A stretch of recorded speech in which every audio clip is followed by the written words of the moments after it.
Okay, so today we're going to be talking about some underrated books, some hidden gems of the booktube sphere. These are books that may be popular, that may be well-loved outside of the booktube world, but this is the world that I'm in.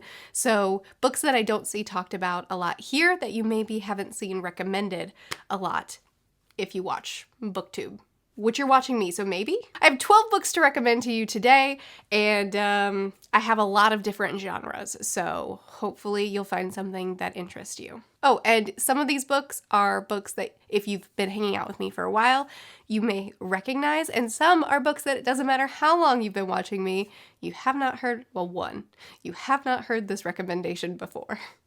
At least not on my channel. Kicking it off with Unkindness of Magicians, which is a fantasy that I read and loved so much years ago. I eventually stopped harping on it constantly because people were tired of hearing it, but now I can talk about it again. So Unkindness of Magicians is about a world. It's I think it's technically called urban fantasy when it's the real world and then there's just a hidden, well, it's called the unseen, if I'm remembering correctly. It's probably not right. 1 second. The Unseen World. Hey, this is like 3 years ago I read this. Okay, so it's the unseen world that these magicians live in. And there's this thing that happens every 30 years? 20 years. Okay, so the turning happens every 20 years. So basically what this is each of the magical people belong to different houses within this world, or within the unseen world. And every 20 years, the turning happens, which is this competition between houses. Each house has to choose a representation, a representative, and then these houses battle. They have these magical fights, which are so cool. And the winner of the turning, that house now they're the ones that control the unseen world for the next 20 years. This is important. They set the laws. They're the ones that control a lot of important things. So the turning, it matters. Our main character, shows up. She comes onto the scene when the turning comes early. It's only been 13 years, and now it's time for the houses to choose their representatives. Our main character shows up. Nobody knows who she is, where she's from, what her story is, including us. It'll slowly unfold, and our main character, she's come back with revenge on her mind. This book isn't perfect.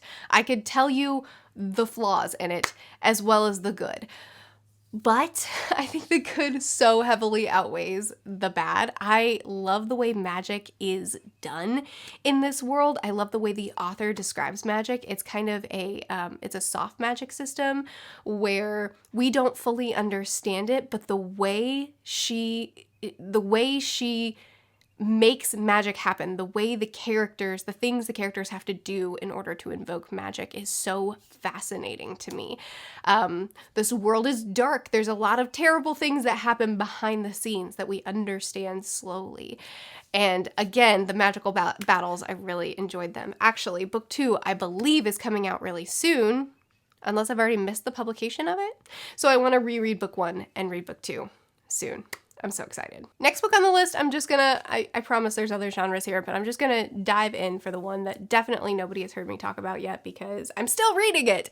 It's called The Ember Blade. And it's so, or is it The Ember Blade? The Ember Blade, and it's so good. I'm still currently reading it, so future Murphy will pop in here to give you a better description of it now. Oh, hi. So, I ended up having to push this video forward. I thought I was pre-filming by a bit, but actually, future Murphy clip is only a day later. So I'm still only halfway through The Ember Blade, but I don't want to cut this recommendation from this video because this book it feels like it's made for me. It's so excellent, and I know more people will watch a recommendation video than they'll watch a review, so I don't want to miss out on this, being able to put this in this video. So let me tell you about it a little bit, even though I'm only half done. Because honestly, this author would have to completely ruin the second half of his book in order to make me feel it doesn't deserve to be recommended here. Which has happened before, so risk. Feel free to wait until the actual review is up to decide if you want to buy it, but at least hear me out. So the basic concept, the quick plot pitch for this is that it follows these two best friends, Cade and Aaron. And Aaron is basically our main character. He always has believed in the law and believed in the society that protects them, but because of an event, that's being torn down in him. He and Cade are now in a work camp, and he's slowly realizing that this system that he always thought was there to protect him maybe isn't. So this is all in the back description. So when they have to try to break free from this situation that they're in now, he and this group of people who do not fit well together at all, including someone who hates him, they're off on a mission to find a thing that will help them be able to rise up. Is that fine? It seems like a lot, but it's an 800-page book, so I guess that's why it's a lot. Anyway, I really need you guys to understand how good this book is. Not only is, as far as the world, it's written so immersively, which I know not everybody loves as much as I do, but I love it. I feel here. And every time this author, Chris Wooding, describes something, I love it. I love how immersed he gets me in this story. Not only that, Cade and Aaron, a friendship I am happy to follow. I love their dynamic. I love how they grate on each other, how they sacrifice for each other, how they love each other. I'm happy. Then you have the group of people that are here trying to also protect them and trying to get them to the thing that they're trying to do. And I love them. We have character types that I really enjoy, and we also have character dynamics where they are not fitting well together at all, and it's incredible. The general plot is one that feels recycled upon first glance, but Chris Wooding is doing an excellent job of making it feel familiar yet fresh and new. It says, Lord of the Rings for the modern generation, an epic world full of history, depth, and adventure. I have come to be bitter and not trust blurbs anymore. You can trust this blurb. It feels like a classic, but fresh and new. And I'm loving it so much. Feel free to wait till my review before you decide, since I'm only 400 out of 800 pages in, and that's a good margin for error. But honestly, I think this is going to be a new favorite. I love it so much. Okay, on to the video. I'm sorry this took too long. Next book on the list is I've Got Your Number by Sophie Kinsella. As far as I understand, Sophie Kinsella seems to be well understood, well loved on BookTube. But I never hear anybody talk about this one, and it was so good. Maybe because I don't read a lot of Sophie Kinsella, so maybe this is one of her not so great books, but I loved it. Sophie Kinsella has this writing style. It's very British. She has this writing style that has this very dry, witty humor in the couple of books of hers that I've read. And her protagonists in every couple of her books that I've read have this very flighty, overwhelmed, comical personality. And so anyway, the setup of this story is our main character who found a phone in a bin and then decided, mine now. And then she found out that it shouldn't have been in the bin and the guy wants it back. But no, she's keeping it because she's selfish and she has her own stuff to deal with. So she decides to be his secretary and to manage his phone, and because the plot needed to happen, he agrees. And if you'll excuse that one thing, it's such a sweet and fun and silly story, and I had a lot of laughs and I enjoyed it a lot. Close Enough to Touch is another romance. This is about a woman who has a skin allergy. She's allergic to human touch, so she can't touch anybody. She wears gloves all the time. She has a relatively average life. I mean, she works at a library, she has relationships, but it's a very cautious life. And I really enjoyed this book. I don't read a lot of books focusing on rare diseases because, I don't know, I'm kind of picky about the way those are taken care of because I was born with a rare disease and I don't really like a lot of books that try to tackle the subject, but I actually really love the way that this book tackled it. I really enjoyed learning about her disease, even though the disease in the book was fictitious. I really enjoyed learning about it. I loved watching our main character go through life with it and finding ways to, you know, live a normal life, just a little bit different.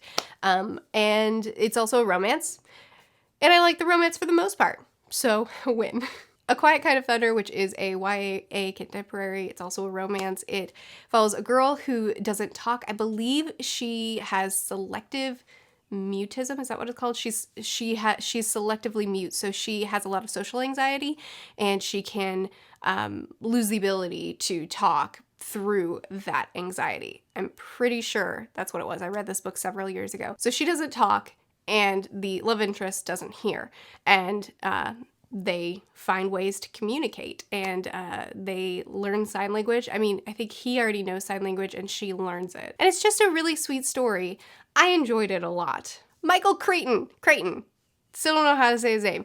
He is not an underrated author, but man, do I not hear anybody talk about him on BookTube. So he wrote that brown book right there, Jurassic Park, which you may have heard of. It got a couple adaptations.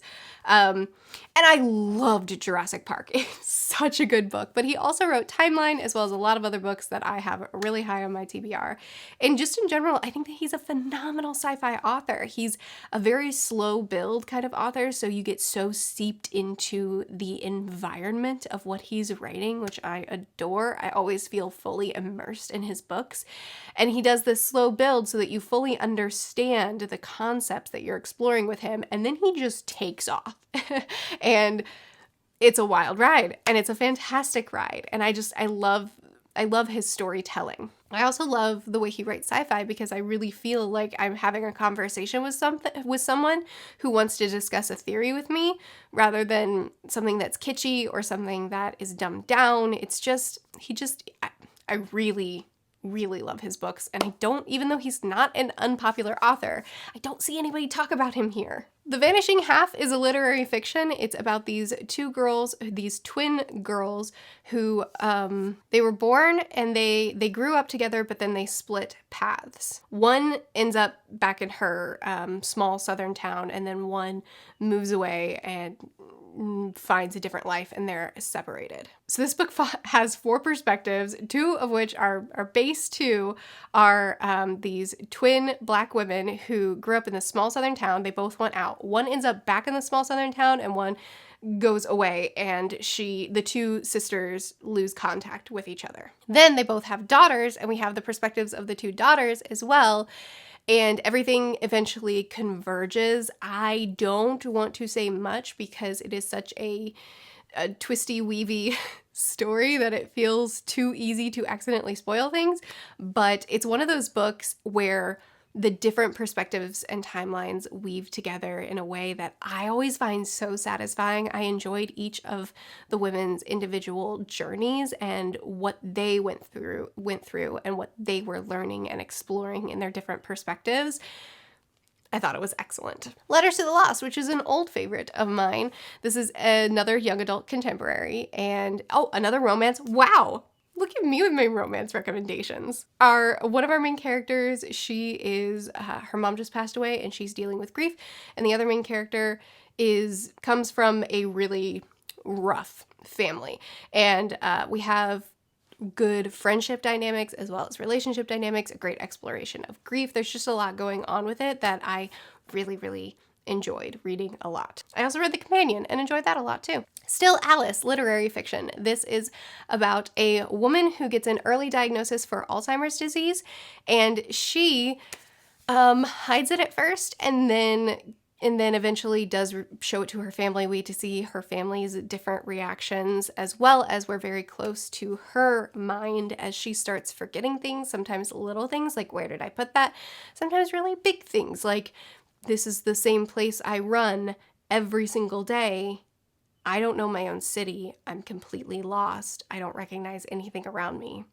even though I'm here every day. And then it just continues to be bigger and bigger, things more and more common, and we kind of follow her from the initial, this is scary, what's going on, to the diagnosis, to the slow, the disease just getting to be a bigger and bigger part of her life. I really enjoyed reading this. I mean, enjoy as much as you can enjoy a book like this. I'm glad I read this a lot. Dementia is something that runs in my family, so being able to see why certain things will result in her reacting angrily or reacting scared, or why she would be pulling away. All these things, this is written by an author who is a neuroscientist, and she knows what she's talking about, and it reads that way, and I'm really glad I read it. Stange Norrell, another fantasy recommendation. So this is, again, it's a soft magic system, it's a low fantasy, it's a journey. So Stange and Norrell are character types that I would say is another take on Sherlock and Watson. I love their dynamics so much, especially Strange. Jonathan Strange is such an unlikable guy, and I love him for it. Norrell wants an apprenticeship with Strange, and their dynamics are terrible and wonderful at the same time. It's a slow journey. This book didn't fully work for me, I think because of how slow-paced it was, but despite that, I adored the characters. The magic was really cool in this world, even though I wish I got more of it. And I adore Susanna, what's her name? Susanna Clarke. I adore Susanna Clarke's writing. Her prose is beautiful. She writes in this whimsical yet down-to-earth way. It feels like a classic, but also feels modern. I don't know how to describe it, but it's brilliant. It's silly. There's a lot of humor in the narration as well, which I love. And it's just a very immersive story. I feel like I'm right there with them. My biggest complaint has to be the footnotes. I don't like footnotes in books, and this book did so many of them. Maybe that's part of what got me so disconnected from this story. But unfortunately, the footnotes are important because sometimes you get really important aspects of the plot and the mystery, what the thing that is unfolding, so you gotta read them. But half of them, why are they even there? Sorry. It's a really good book, and you should read it. And I'm going to finish this video on two nonfictions. We have How to Win Friends and Influence People, which is a nonfiction self-help sort of about it covers a lot of things. It covers work and personal life. It covers how to raise in the ranks without stepping on people. But the primary focus, the core point of this book, is just in valuing people and understanding someone else's circumstances and where they're coming from, and not viewing other people selfishly, but rather viewing people as someone that deserves more than what we tend to give them, which is something that is very, very important to me, and I really enjoyed this book and plan on reading it again soon. Also, The Push, which is not self-help, it's this guy's story, and there's a whole documentary on him, The Dawn Wall, highly recommend, but I also really recommend the book. This is his story from when he was a kid growing up to when he went through a lot of stuff, and now he's a professional rock climber and one of the most iconic rock climbers out there. He climbed the Dawn Wall, which is a big deal, and it's something that took weeks to accomplish. And reading about his journey, I actually watched the documentary first and then read the book, which I recommend because the documentary gets you really invested and the book takes you a lot deeper on everything that's explored in the documentary. And I love Tommy's story. I love reading and watching what he went through and how hard he fought. And it was just really good. I highly recommend it. I don't know if it would be very interesting if you don't care about rock climbing, but I grew up rock climbing. I love the sport, and I recommend it a lot. Okay, so those are all the books that I wanted to talk about today, books that I don't see talked about a lot, at least in this sphere on BookTube, but books that I really think are worth checking out. So hopefully you got at least one recommendation from this video. All the books will be linked in the description. Check out my Patreon if you want to buddy read stuff, buddy watch movies, do fun challenges for your reading. We do a lot of stuff over there. I post videos every Tuesday through Friday. I'll see you guys again soon. Bye.